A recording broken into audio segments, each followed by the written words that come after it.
पहली बात तो ये, अकाउंट रिसीवेबल एक अकाउंट है, करंट एसेट है, ये बात आप सबको मालूम होगी।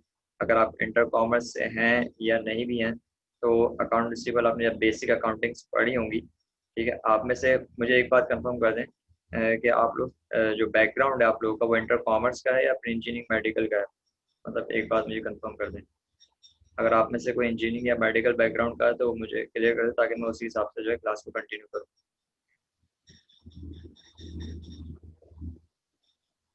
मेडिकल, अच्छा, ठीक। अच्छा, बाकी आप लोग चलो ठीक है, बस सब इसको देखते हैं। अच्छा, आपने बेसिक अकाउंटिंग पढ़ी है इससे पहले? अकाउंटिंग की बेसिक्स, अकाउंटिंग क्या होती है, अकाउंटिंग के एलिमेंट्स क्या होते हैं, कुछ पहले इससे पहले आपने कहीं लेक्चर्स वगैरह अटेंड करें?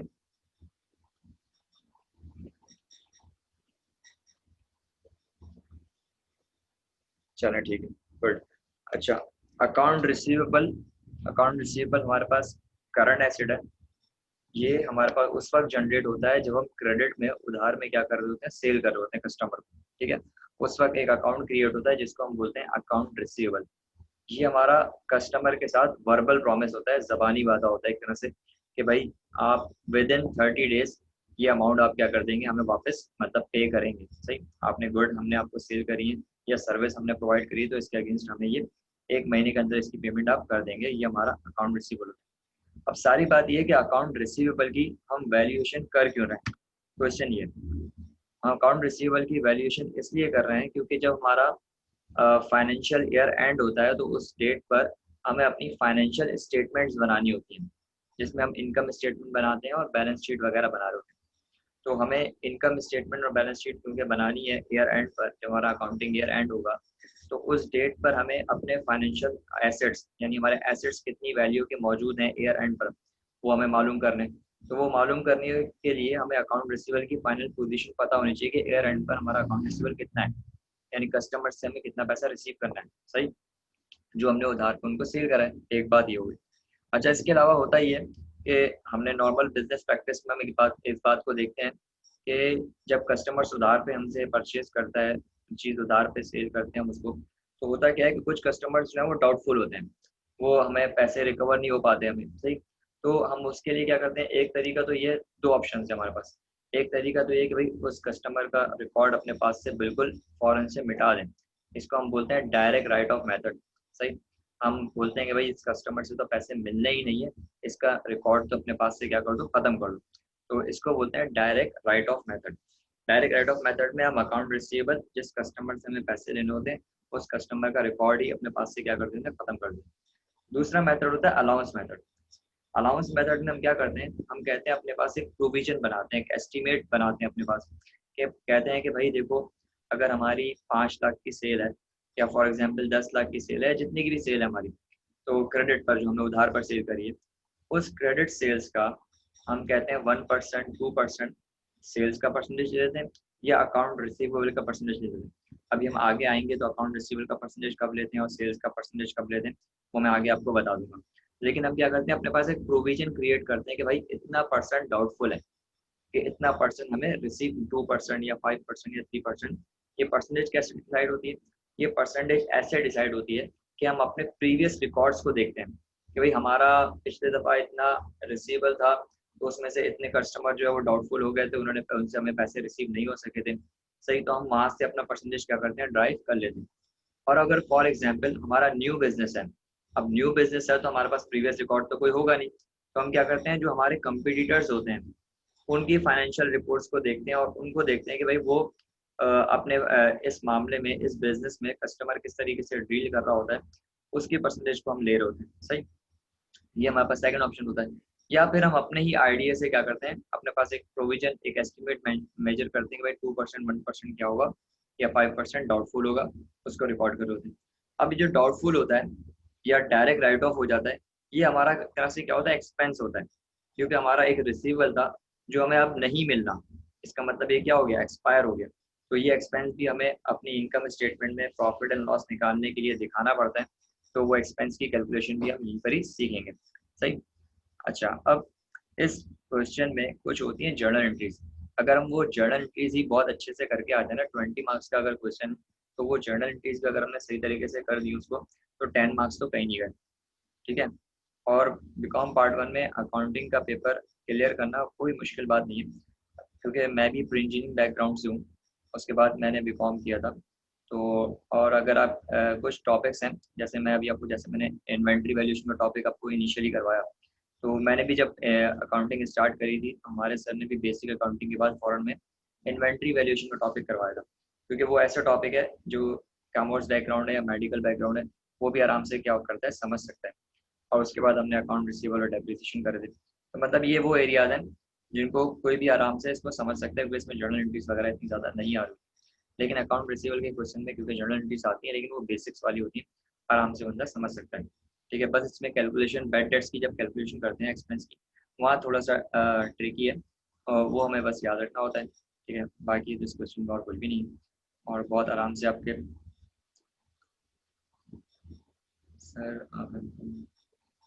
नहीं, मैंने एम कॉम तो नहीं किया हुआ, मैंने सी ए में फाइनल का स्टूडेंट हूँ मैं। Cost and management accountant ICMA institute है नीपा पर, आप लोगों को मालूम होगा, वहाँ से बस ACMA करवाते हैं, तो उसके मेरे फाइनल पेपर्स हैं और वो काफ़ी अर्से से फाइनल ही है, पास नहीं हो रहे वहाँ पर, ठीक है। ये सी। अच्छा, टॉपिक को स्टार्ट देते हैं। तो पहले तो वहाँ पे कुछ जर्नल एंट्रीज हैं। अच्छा, एग्जामिनर नॉर्मली क्या क्वेश्चंस कर रहा होता है इस में हमारे पास, एक तो है computation of bad debt expense by income statement approach, ठीक है। इनकम स्टेटमेंट अप्रोच में बैड डेट एक्सपेंस किस तरीके से कैलकुलेट करते हैं ये भी हम आगे देखेंगे, तो आपको क्लियर हो जाएगा कैसे करते हैं। इस तरीके से computation of bad debt expense balance sheet approach में, ठीक है, ये भी हम आगे देखते हैं। एडजस्टिंग क्लोजिंग एंट्रीज है, और टी अकाउंट्स बनाने होते हैं हमें, अकाउंट रिसीवेबल और अलाउंस ऑफ बैड डेट से। टी अकाउंट का कॉन्सेप्ट आपका बना हुआ होना चाहिए, बेसिक अकाउंटिंग में आप लोगों ने पढ़ा होगा। और अगर आप नहीं, बेसिक अकाउंटिंग में कोई प्रॉब्लम है तो मेरा यूट्यूब चैनल है मोहम्मद साद बहलीम के नाम से, तो उसमें आप जाके देख सकते हैं, बेसिक अकाउंटिंग के लेक्चर से वो अटेंड कर लेंगे तो आपके ये कॉन्सेप्ट भी क्लियर हो जाएंगे, सही। अच्छा, बात है हम इस टॉपिक पे। बैड डेट्स के क्या मीनिंग होते हैं? बैड डेट्स का मतलब होता है कि भाई आपका वो रिसीवेबल जो आपने कंसीडर कर लिया कि अब नहीं मिलेगा। बैड डेट्स मतलब बुरे कर्जे, आसान लफ्जों में अगर मैं कहूँ कि बैड डेट्स मतलब जो डेट्स हैं वो अब नहीं मिलेंगे आपको, सही ये बात। डाउटफुल डेट्स के अगेंस्ट का मतलब क्या होता है? डाउटफुल का मतलब होता है आपने कोई ना कोई मतलब आप ये समझ लो कि मिल भी सकते हैं और नहीं भी मिल सकते हैं, ठीक है। बैड डेट्स का मतलब हो गया राइट ऑफ हो गया कस्टमर, ठीक, कस्टमर से पैसे मिलने ही नहीं है। डाउटफुल का मतलब है अब आपने बोले भाई इतने परसेंट अपने परसेंटेज लगा रहे हो आप, यानी कि प्रोविजन अपना क्रिएट करना चाह रहे हो, सही, तो ये डाउटफुल हो जाएगा। इसी तरीके से हम अगर बात करें provision for bad debts, provision for bad debts का मतलब है कि आपने जो प्रोविजन बनाया है, जो एस्टिमेशन अपनी रखी हुई है, कितने परसेंट आप बोलते हो कि मेरा अकाउंट रिसीवेबल क्या हो जाएगा, डाउटफुल हो जाएगा, तो वो हमारा कहलाता है प्रोविजन। और इसी तरीके से राइट ऑफ, राइट ऑफ का मतलब हो गया कस्टमर का अकाउंट हमने टोटली क्या कर दिया, राइट ऑफ कर दिया। अच्छा, अभी तक मैंने जो बात कही है वो आप लोगों को क्लियर है? मतलब कोई सवाल है तो बीच में पूछ लें, क्योंकि मैं अगर बोलना स्टार्ट करूँगा तो ये मैं बोलता ही रहा, आप लोग मतलब बोलेंगे। आप लोग मुझे क्लियर करते हैं, आप लोगों को समझ में आ गया, क्लियर है जो मैं समझा रहा हूँ? ठीक है, ओके। अच्छा फिर, अच्छा होता क्या है अक्सर ये भी रिकवरी ऑफ बैड डेट्स, एक कस्टमर का हम अपने पास से रिकॉर्ड क्या करते हैं, हम कहते हैं कि भाई फला कस्टमर से तो पैसे आने नहीं, उसका अकाउंट अपने पास से रिकॉर्ड कर दो, हटा दो, सही। अब हमने हटा दिया, अब वो भाई भूले भटके पहुंच गया, भाई पैसे देने आ गए, उनके दिल में ख्याल आ गया मुझे पैसे, वो आ गए, तो रिकवरी हो गई। अब जब रिकवरी होगी तो उस वक्त अकाउंटिंग ट्रीटमेंट क्या होगा, इसको भी देखेंगे। ये सारी जर्नल एंट्रीज है जो हम देख रहे होंगे। अब आप लोग एक काम करें, अपने हाथ में पेन रजिस्टर रखें, और कैलकुलेटर की अभी खैर जरूरत नहीं पड़ेगी, पेन रजिस्टर कम से कम रखें, क्योंकि कुछ जर्नल एंट्रीज हैं मैं अभी आपके सामने शो करूंगा, आप अपने पास नोट कर लिएगा, सही। ठीक, पेन रजिस्टर है आप लोगों के पास या लेके आएंगे अभी? अगर है तो बहुत अच्छी बात है, ठीक है, मतलब इसको साथ साथ रिकॉर्ड भी करते रहे। देखो, सबसे पहले तो हमारे पास जो जर्नल एंट्रीज आ रही हैं इसमें हमारे पास देखो क्या आ रहा है, entry to record merchandise sold on credit during the period, ठीक है। जब भी हम मर्चेंडाइज क्रेडिट पर सेल आउट करते हैं, यानी उधार पर सेल आउट करते हैं, तो उस वक्त हम एंट्री क्या करते हैं, बेसिक एंट्री हमारे पास अकाउंट रिसीवेबल, हमारा एसेट बढ़ गया, अकाउंट रिसीवेबल डेबिट हो जाएगा, सेल्स क्या हो जाएगा, क्रेडिट हो जाएगा, ठीक है। इसी तरीके से सेम बात, entry to record discount allowed to customer, अगर आपने कस्टमर को क्या कर दिया, जी बिल्कुल नरेशन लिखनी होगी, नरेशन बिल्कुल लिखेंगे।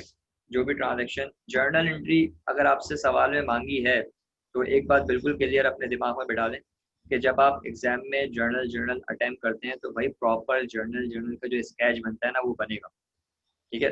डेट का कॉलम, पर्टिकुलर्स का column, debit credit post reference narration, each and everything जो आप लोगों ने पढ़ी है ना बेसिक अकाउंटिंग में, तो वो सब बिल्कुल वो सारा प्रॉपर स्केच यहाँ पर भी बनेगा। रफ काम नहीं करें। बीकॉम वालों के साथ मसला, बीकॉम के स्टूडेंट थे वो ये समझते हैं कि हम ग्रेजुएशन में आ गए तो ये सारी फॉर्मेलिटीज करते नहीं, और फिर एग्जामिनर जो इसी बात के मार्क्स क्या कर लेता है, डिडक्ट कर लेता है। तो जैसा प्रॉपर, क्योंकि अकाउंटिंग की डेफिनेशन अगर हम देखेंगे ना तो उसमें एक वर्ड आता है presentation of accounting records. Accounting records की प्रेजेंटेशन करना बहुत अच्छे तरीके से, ये भी हमारे पास क्या है, अकाउंटिंग की डेफिनेशन का पार्ट है। सही, तो जितने स्केच वगैरह बन रहे हैं वो आपने प्रॉपर बनाने हैं, ठीक। अच्छा, कस्टमर को हमने क्रेडिट पे सेल करी, account receivable debit cell credit, इस एंट्री में कोई मसला तो नहीं है ना। मतलब सिंपल एसिड, जब आप क्रेडिट पे सेल करेंगे तो एसिड बढ़ जाएगा और रेवेन्यू बढ़ जाएगा, एसिड बढ़ेगा डेबिट और रेवेन्यू बढ़ेगा क्रेडिट, ठीक है। इसी तरीके से कस्टमर को आपने डिस्काउंट दे दिया तो सेल डिस्काउंट डेबिट हो जाएगा, अकाउंट रिसीवेबल क्या हो जाएगा, क्रेडिट हो जाएगा। सही। नेक्स्ट आ जाए, entry to record the merchandise return by customer. Customer अगर आपको रिटर्न कर दे तो आप कहोगे क्योंकि आपका रिसीवेबल कम हो जाएगा तो सेल रिटर्न अलाउंस डेबिट हो जाएगा, अकाउंट रिसीवेबल क्या हो जाएगा, क्रेडिट हो जाएगा। सही। नेक्स्ट आ जाए, इसमें हमारे पास, क्योंकि मैं क्विकली दिखा रहा हूँ ये बेसिक एंट्रीज है और ये एग्जाम में आती नहीं, ठीक है। अब कह रहे हैं entry to record the cash collection. अब कस्टमर ने पैसे दे दिए, सिंपल कैश डेबिट हो जाएगा, अकाउंट रिसीवेबल क्रेडिट हो जाएगा। सही। ये जो मैंने जर्नल एंट्रीज अभी आपको इतनी क्विकली दिखाई है, आप लोगों को समझ में आ गई? ये जर्नल एंट्रीज आप लोगों को समझ में आ गई? क्लियर है जर्नल एंट्रीज?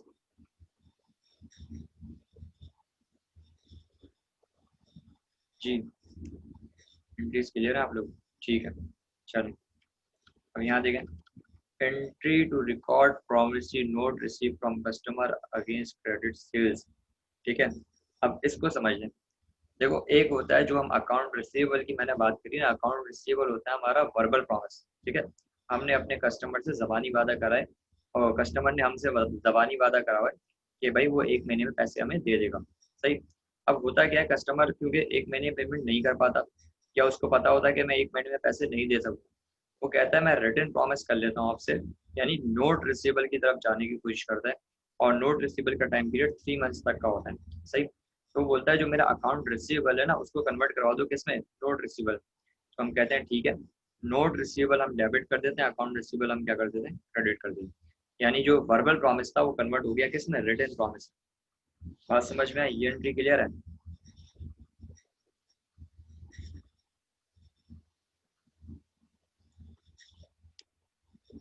जी, ये एंट्री क्लियर है? ठीक है। अच्छा, नेक्स्ट। अब वहाँ पर जो मैंने कहा था सिंपल एंट्रीज है, उसके बाद अब थोड़ी सी टफ एंट्रीज आ रही है। अच्छा, entry to record the advance from customer, over payment by customer. देखो यहाँ पे इन्होंने लिखा हुआ ओवर पेमेंट बाय कस्टमर या एडवांस फ्रॉम कस्टमर। इसकी एक एंट्री तो जो मतलब बनती है, फॉर एग्जाम्पल एक कस्टमर आपके पास आता है और आप उसको गुड्स नहीं देते, वो आपको एडवांस पैसे देता है और चला जाता है। सही। अब अच्छा, मैं जो केस बोल रहा हूँ उस एंट्री में और यहाँ पर जो आपके सामने एंट्री आ रही है एडवांस की, उस एंट्री में फर्क है। सही। तो पहले जो मैं बात बोल रहा हूँ उसको पहले गौर से सुन लो और उसकी एंट्री अपने पास क्या कर लो, नोट भी कर लो। सही। मैं ये कह रहा हूँ कि भाई एक कस्टमर आपके पास आया और उसने आपको क्या किया, आपको पैसे दे दिए, आपको बोला ये पैसे रख लें और गुड्स जो है वो 2 दिन बाद, 3 दिन बाद, या जो भी सर्विस अगर आप देते हैं तो सर्विस आप बाद में दे दिएगा 2 दिन बाद। या आपने बोल दिया कि आप पैसे दें, अभी एडवांस आपने ले लिया और आपने बोला हम 2 दिन बाद गुड्स प्रोवाइड करेंगे। सही। सिचुएशन ऐसी है, इस केस में जो जनरल एंट्री बनेगी, आप बोलोगे कैश डेबिट और एडवांस फ्रॉम कस्टमर क्या हो जाएगा, क्रेडिट हो जाएगा। सही। अब ये जो एडवांस फ्रॉम कस्टमर है ये आपके लिए लाइबिलिटी है, क्योंकि आपने सामने वाली पार्टी से पैसे ले लिए और सर्विस प्रोवाइड नहीं करी या गुड्स आपने डिलीवर नहीं करी। सही। अब यहाँ पर जो ये यहाँ आपके सामने जो एंट्री शो हो रही है कि entry to record the advance from customer या ओवर पेमेंट बाय कस्टमर, ये सिचुएशन उस वक्त आती है जब आप क्या करते हो, जब आप अपने अकाउंटिंग रिकॉर्ड्स को देखते हो जाके और अपने कस्टमर्स का रिकॉर्ड देख रहे हो तो उसमें देखते हो एक कस्टमर का नेगेटिव बैलेंस आ रहा है। जब कस्टमर का डेबिट बैलेंस, अक्सर हम देखेंगे जो कस्टमर अकाउंट जो है हमारे पास क्रेडिट बैलेंस शो कर रहा होता है।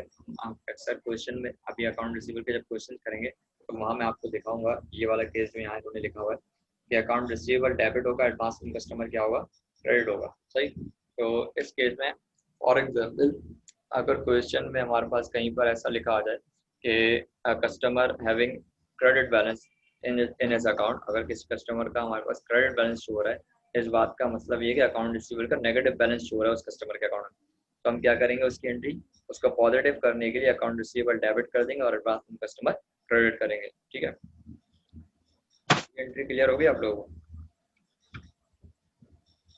जी ये एंट्री क्लियर है एडवांस फ्रॉम कस्टमर वाली?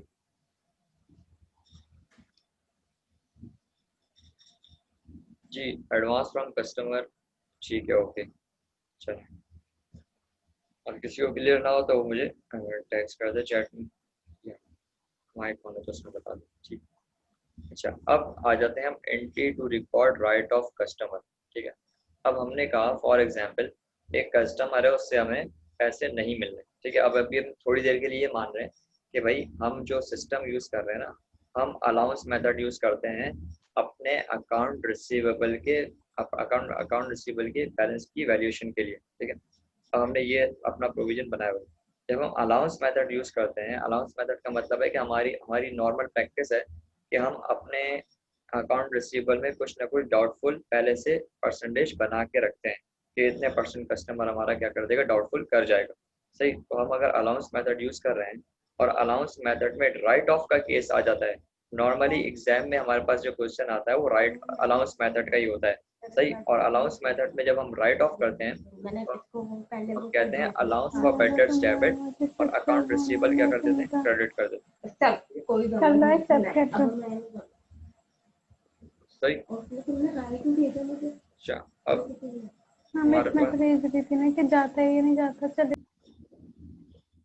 सही, अब हमारे पास इसमें अब फॉर एग्जांपल ये तो हमने कस्टमर का अकाउंट राइट ऑफ कर दिया ना, अब राइट ऑफ तो कर दिया, अब हुआ ये कि भाई कस्टमर हमारे पास आ गया। ठीक है, कस्टमर हमारे पास वापस आ गया, उसने पैसे दे दी। अब कस्टमर जब आके रिकवरी होगी ना, जो राइट ऑफ हो गया था कस्टमर प्रीवियसली आपने उसको क्या कर लिया था, राइट ऑफ कर लिया था, अब वो कस्टमर भूला भटका फिर दोबारा आ गया, उसके दिल में ख्याल आ गया मुझे पैसे देने, आपने पास पैसे देने आ ही जाता है। उस केस में आपके पास दो एंट्रीज होंगी। वो दो एंट्रीज कौन सी होंगी, एक तो वो जो आपने राइट ऑफ के वक्त करी थी उसी की रिवर्स हो जाएगी, क्योंकि आप दोबारा उसका अकाउंट रिसीवेबल क्रिएट करोगे, वही फला कस्टमर हमारा रिसीवेबल था, और अलाउंस ऑफ बेडर्स अपने प्रोविजन को दोबारा अपनी जगह पे लेके जाओगे। सही, और फिर आप कहोगे कि भाई क्योंकि अब इसने कैश दे दिए, पैसे दे दिए, कैश डेबिट करके अकाउंट रिसीवेबल क्या कर दोगे, क्रेडिट कर दोगे। ये एंट्रीज क्लियर हो गई हम लोगों को? जी यहाँ तक की एंट्रीज आप लोगों को क्लियर है? कोई प्रॉब्लम है तो मुझसे पूछ लें। ठीक। अच्छा अब आ जाते हैं हम entry to record the budget expense. अब हम ईयर एंड पर, जब हमारा अकाउंटिंग ईयर एंड होगा उस डेट पर हम बजट एक्सपेंस जो कैलकुलेट करेंगे, उसको कैलकुलेट करने के बाद उसकी एक एडजस्टिंग एंट्री बनती है। तो वो एडजस्टिंग एंट्री ये बनती है कि बजट एक्सपेंस डेबिट और अलाउंस फॉर बजट क्रेडिट, और ये अमाउंट कहाँ से आएगा, ये अमाउंट जो हमने कैलकुलेट करा होगा। और अमाउंट को कैलकुलेट करने के लिए हमारे पास दो अप्रोचेस हैं। अप्रोचेस का मतलब है एक मेथड, एक तरह से समझ लें, एक इनकम स्टेटमेंट अप्रोच है और एक बैलेंस शीट अप्रोच है। अब सवाल में आपको ये, जब वो एग्जाम में क्वेश्चन आता है तो सवाल में ये बात आपको बताई हुई होती है, या आपको डाटा इस तरीके से दिया हुआ होता है कि आप देख के पहचान जाते हो कि ये इनकम स्टेटमेंट अप्रोच है या बैलेंस शीट अप्रोच है। अच्छा मैं आपको यहाँ पर क्लियर कर देता हूँ आप कैसे पिक करोगे। अगर तो एग्जाम में जो बेड डेट्स है ना, डाउटफुल की जो परसेंटेज है, वो परसेंटेज अगर नेट क्रेडिट सेल्स पे अप्लाई हो रही है, यानी आसान लफ्जों में सेल्स पे अप्लाई हो रही है, ठीक है, सेल्स के फिगर पे अप्लाई हो रही है, इसका मतलब हम इनकम स्टेटमेंट अप्रोच में सवाल को सॉल्व कर रहे हैं और बेड डेट एक्सपेंस जो है वो इनकम स्टेटमेंट अप्रोच से निकल के सामने आएगा। एक बात। अच्छा इसी तरीके से अगर वो सवाल में कहता है कि भाई जो परसेंटेज है डाउटफुल डेट की, जो परसेंटेज है वो अप्लाई होगी किस पर, अकाउंट रिसीवेबल के एंडिंग बैलेंस पे, किस पर, अकाउंट रिसीवेबल के एंडिंग बैलेंस पे अप्लाई होगी, तो इस केस में हम कहेंगे कि भाई हमारे पास जो है इनकम स्टेटमेंट अप्रोच का क्वेश्चन। ठीक है, यहाँ तक बात क्लियर है?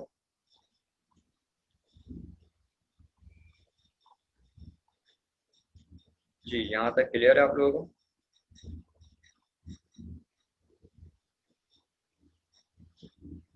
अगर कोई क्वेश्चन है तो आप लोग मुझसे पूछ सकते हैं। अच्छा, मैंने कहा बेड डेट एक्सपेंस को कैलकुलेट करने के लिए हमारे पास दो अप्रोचेस हैं, मतलब दो तरीके से हम इसको कैलकुलेट कर सकते हैं। एक तरीका ये है कि हम क्या करें, जो हमारे पास क्रेडिट सेल्स होती हैं, ठीक है, नेट क्रेडिट सेल्स होती हैं, उस पर हम परसेंटेज अप्लाई करते हैं। जो हमारा डॉटफुल हमने एक वो बना परसेंटेज हमने निकाली हुई है, सवाल में गिवन होती है, वो परसेंटेज अगर अप्लाई हो रही है नेट क्रेडिट सेल्स पर, इसका मतलब वो इनकम स्टेटमेंट अप्रोच से बजट एक्सपेंस हम क्या कर रहे हैं, कैलकुलेट कर रहे हैं। सही। और अगर वही परसेंटेज अकाउंट रिसीवेबल के एंडिंग बैलेंस पे अप्लाई हो रही है, तो इसका मतलब हम क्या कर रहे हैं, बैलेंस शीट अप्रोच से सवाल को क्या कर रहे हैं, सॉल्व कर रहे हैं। ठीक। अब हम आगे क्वेश्चन आएगा तो वहां देखेंगे तो हमें क्लियर हो जाएगा। सही। मतलब अभी सिर्फ अगर आपको यहाँ तक एंट्रीज, ये बेड डेट एक्सपेंस डेबिट और allowance of bad debts credit होता है, यहाँ तक एंट्रीज अगर समझ में आ गई हैं तो ये बहुत है हमारे लिए। ठीक है। जब हम क्वेश्चन पे जाएंगे तो हमें और बातें क्लियर हो जाएंगी। ये बहुत आसान क्वेश्चन है। अगर ये जो मैंने अभी आपके सामने जर्नल एंट्रीज दिखाई है ना, अगर आप ये जर्नल एंट्रीज बहुत अच्छे से, मतलब सिंपल है, इसको समझ लेते हो और अगर मेमोराइज भी करना चाहो तो कर लो, ठीक है, लेकिन वैसे समझना चाहिए आपको। सही कि ये एंट्री क्यों बन रही है ऐसे। सर बैलेंस शीट में रिसीवेबल के नेट आता है या क्रॉस। बैलेंस शीट अप्रोच में अकाउंट रिसीवेबल का एंडिंग बैलेंस लेते हैं हम। ठीक है। एंडिंग बैलेंस पे परसेंटेज क्या कर रहे होते हैं, अप्लाई कर रहे होते हैं। बैलेंस शीट जब हम बनाते हैं तो वहां तो अकाउंट रिसीवेबल जब बुक कर रहे होते हो तो वहां पर हम क्या करते हैं, उसमें से अलाउंस ऑफ बेडर्स को माइनस करके फिर दिखा रहे होते हैं ना। एनआरवी आती है हमारी, नेट रियलाइजेबल वैल्यू। ठीक है, वो तो हम जब बैलेंस शीट बनाएंगे तब की बात है। अभी तो मैं ये कह रहा हूँ कि भाई जब एक्सपेंस कैलकुलेट करना है और बैलेंस शीट अप्रोच होगी, तो हमें क्या करना होगा, जो परसेंटेज हमें गिवन होगा उस परसेंटेज को अकाउंट रिसीवेबल के एंडिंग बैलेंस पे अप्लाई करेंगे। ठीक है। वो जब हमारे पास क्वेश्चन आएगा तो हम उसको देख लेंगे, इतना ज़्यादा परेशान होने की ज़रूरत नहीं। सिंपल। अभी सिर्फ इतना याद रखें, जो मैंने आपको जर्नल एंट्रीज बताई है ना, बस इसको अपने पास नोट कर लें। ठीक है। आज के लेक्चर में आप सिर्फ ये नोट कर लें जो जर्नल एंट्रीज मैंने आपको बताई। अब मुझे इसके बाद एक इनकम स्टेटमेंट अप्रोच से बताना है और एक बैलेंस शीट अप्रोच से सवाल को बताना है।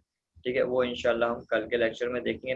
कल के लेक्चर में इनकम स्टेटमेंट अप्रोच देख लेंगे और उसके बाद बैलेंस शीट अप्रोच देख लेंगे। तो तकरीबन उसके बाद एक और टॉपिक है एजिंग प्रिंसिपल। ये तीन टॉपिक मुझे आपको दिखाने हैं और एक न्यूमेरिकल में आपको करवाऊंगा। और उसके बाद कुछ पास पेपर के क्वेश्चन भी हम करेंगे अकाउंट रिसीवेबल। देखो 20 मार्क्स का क्वेश्चन है, अगर आप कुछ की पॉइंट्स हैं उनको अपने दिमाग में बिठा लो तो ये क्वेश्चन आपको आराम से 20 में से 15 या 18 मार्क्स तो आराम से दे देगा। ठीक है। बहुत वैसे नॉर्मली स्टूडेंट्स इस क्वेश्चन से अपने आप को बचाते हैं और कोशिश करते हैं कि अकाउंट रिसीवेबल का क्वेश्चन हम नहीं अटैम्प्ट करें। तो दरअसल बात हुई है, अगर आपने समझा हुआ है तो आपके लिए मैं समझता हूँ सब, एक तो टाइम कंज्यूमिंग नहीं है, सबसे अच्छी बात, इसको सॉल्व करने में इतना ज़्यादा टाइम हमें लगता नहीं। सही। और एक ही पैटर्न पर ज़्यादातर क्वेश्चन आ रहा होता है, इसमें ज़्यादा इतनी वैरायटी हमें मिल भी नहीं रही होती। सही। थोड़ा सा बस बैलेंस शीट अप्रोच जब हम करते हैं तो वहाँ पर थोड़ी सी वैरायटी है इस क्वेश्चन में, इसके अलावा और नहीं है। ठीक है। अब अगर आप लोगों को, मतलब आप लोगों के पास कोई क्वेश्चन है तो वो पूछ लें। ठीक है, यहाँ पर हम क्लास को अभी ऑफ कर रहे हैं क्योंकि बीकॉम पार्ट 2 की भी क्लास अभी स्टार्ट करनी है। तो आप लोगों का कोई क्वेश्चन है तो मुझसे पूछ लें। और जूम हमारा आपको मालूम है 40 मिनट्स की मीटिंग हम जो है कंडक्ट कर सकते हैं यहाँ पर अभी। और 40 मिनट्स हमारे पास ऑलमोस्ट अभी होने वाले। ठीक है। अगर आप लोगों का कोई क्वेश्चन है तो मुझसे पूछ लें। और आप में से जो जिन्होंने लेट ज्वाइन किया है उनसे मैं यही कहूँगा कि आप जो है क्या बोलते हैं, यूट्यूब पर मैं चैनल यही लेक्चर अभी अपलोड कर रहा हूँ। सही, क्लास के बाद में अपलोड कर दूंगा बीकॉम पार्ट 2 की, तो वहाँ से आप मेरे चैनल पर देख सकते हैं। हाँ, वो लिंक मैं वीडियो का लिंक मैं आपको सेंड कर दूंगा। मैं आपको अपने चैनल का नाम अभी चैट में आप लोगों को बता देता हूँ। ठीक है, आप लोग अगर चैट में देख रहे हैं तो मैं चैनल में बता देता हूँ, यूट्यूब पर जाकर अगर सर्च आप लोगों ने अब तक नहीं देखा तो देखिएगा, सब्सक्राइब कर दिएगा भाई। और बेल आइकन पे क्लिक भी कर दिएगा, शेयर भी कर दिएगा, लाइक भी कर दिएगा, कमेंट भी कर दिएगा। ठीक है, ये सब कर दिएगा। ठीक है, जज़ाकल्लाह। इस नाम से जो है चैनल है, मोहम्मद साद बहलीम के नाम से। सही। तो इसको आप लोग देखिएगा। अभी मैं क्लास के बाद जो है इसको बीकॉम पार्ट 2 की क्लास ले लूँ, उसके बाद इस लेक्चर को जो अभी मैंने डिलीवर किया उसको मैं अपलोड कर दूँ, ठीक है। और ग्रुप में भी उसका लिंक वैसे मैं शेयर कर देता हूँ, तो आपका जो व्हाट्सएप ग्रुप बना हुआ है उसमें भी शेयर कर दूँ, ठीक है। और अगर आपको कोई प्रॉब्लम हो तो वो मुझसे पूछ लीजिएगा, व्हाट्सएप नंबर आप लोगों के पास है, ठीक है। पास पेपर के क्वेश्चन कर, सब तक आप पास पेपर के क्वेश्चन नहीं करेंगे कॉन्फिडेंस नहीं आएगा, मैं आपको बता दूँ। सिर्फ इस तरीके से देख लिया समझ लिया ऐसे बात नहीं बनेगी। बीकॉम का रिजल्ट आप लोगों के सामने 15%, 14%, 18% बस ऐसा आता है। और वो इसीलिए आता है कि हम समझ तो सब कुछ लेते हैं, खुद से सेल्फ प्रैक्टिस नहीं करते, तो सेल्फ प्रैक्टिस करनी पड़ेगी, ठीक है। पास पेपर के जितने ज़्यादा क्वेश्चन आप कर सकते हैं करें, हर टॉपिक की। जैसे इन्वेंट्री वैल्यूएशन मैंने कहा ना आपको, कंप्लीट हो चुका है टॉपिक हमारा, तो भाई पास पेपर के इन्वेंट्री वैल्यूएशन के टॉपिक्स करें। पास पेपर सभी होंगे हमारे स्टार्ट, ठीक है। मतलब एक दो क्लासेस हमारी इसी पीडीएफ से मैं आपको करवाऊंगा, उसके बाद आपको पास पेपर्स पे लेके जाऊंगा अकाउंट रिसीवेबल, ठीक है। चलिए मीटिंग ऑफ कर रहे हैं, और अगर आप लोगों का कोई क्वेश्चन है तो मुझसे पूछ लें, क्योंकि इससे पहले कि जूम कहे कि आप लोग भाग जाएंगे, जूम वाले कहेंगे आप। टोटल 5 क्वेश्चंस आपको अटेम्प्ट करने होते हैं, आपके पास 8 क्वेश्चंस आते हैं, उसमें से 5 क्वेश्चंस आपने नॉर्मली अटेम्प्ट करने होते हैं, ठीक है। देखो सिंपल सी बात है, एक इन्वेंट्री वैल्यूएशन का टॉपिक है, बहुत अच्छे से कर लो, 20 मार्क्स पूरे हो गए। अकाउंट रिसीवेबल का टॉपिक है, बहुत अच्छे से कर लो, 20 मार्क्स ये हो गए। डेप्रिसिएशन का टॉपिक है, इसको कर लो, 60 मार्क्स हो गए, ठीक है। इसके अलावा अगर फाइनेंशियल स्टेटमेंट कर सकते हो तो फाइनेंशियल स्टेटमेंट का टॉपिक कर लो, या पार्टनरशिप के टॉपिक्स कर लो। बैंक रिकन्सिलेशन बहुत आसान था। तो पहले तो भाई ये 3 टॉपिक जो मैं आपको बता रहा हूँ, इन्वेंट्री वैल्यूएशन, अकाउंट रिसीवेबल और डेप्रिसिएशन, इनको तो बहुत अच्छे से स्ट्रॉन्ग कर लो। इसके अलावा जो शॉर्ट टॉपिक्स है उनका, अगर तुम फाइनेंशियल स्टेटमेंट की तरफ नहीं भी जाना चाहते, सही, वर्कशीट वाले क्वेश्चन से अपने आप को बचाना चाहते हो, तो भाई इसके अलावा जो शॉर्ट क्वेश्चन, ये 3 टॉपिक्स करने के बाद जो शॉर्ट क्वेश्चन है, जैसे पार्टनरशिप के बहुत सारे टॉपिक्स हैं वो शॉर्ट हैं, उनको कर लो, सही। इसके अलावा बैंक रिकन्सिलेशन का टॉपिक है, उसको कर लो। वॉचर सिस्टम है, उसको कर लो। तो इससे होगा ये कि आपके कुछ नहीं, मतलब 5 में से 4 सवाल तो कहीं नहीं गए, मतलब 80 मार्क्स का पेपर आप अटेम्प्ट करके आ सकते हो बाहर, सही। और 80 मार्क्स आना बीकॉम की अकाउंटिंग में मतलब अच्छे कंसीडर किया, ठीक है। वैसे होना चाहिए आपको 5 मार्क्स, 5% पूरे टाइम करो, और 5% पूरे भी हो सकते हैं, इतना बड़ा इशू नहीं, ठीक है। तो मीटिंग को हम यहाँ पर ऑफ करते हैं। कोई प्रॉब्लम हो तो आप मुझसे, नंबर आप लोग के पास है तो व्हाट्सएप पे आप मुझसे पूछ लीजिएगा, लेकिन बात ये क्वेश्चन सॉल्व करें, प्रॉब्लम आती है वो डिस्कस करें, ठीक है। चलो ओके, अल्लाह हाफिज़।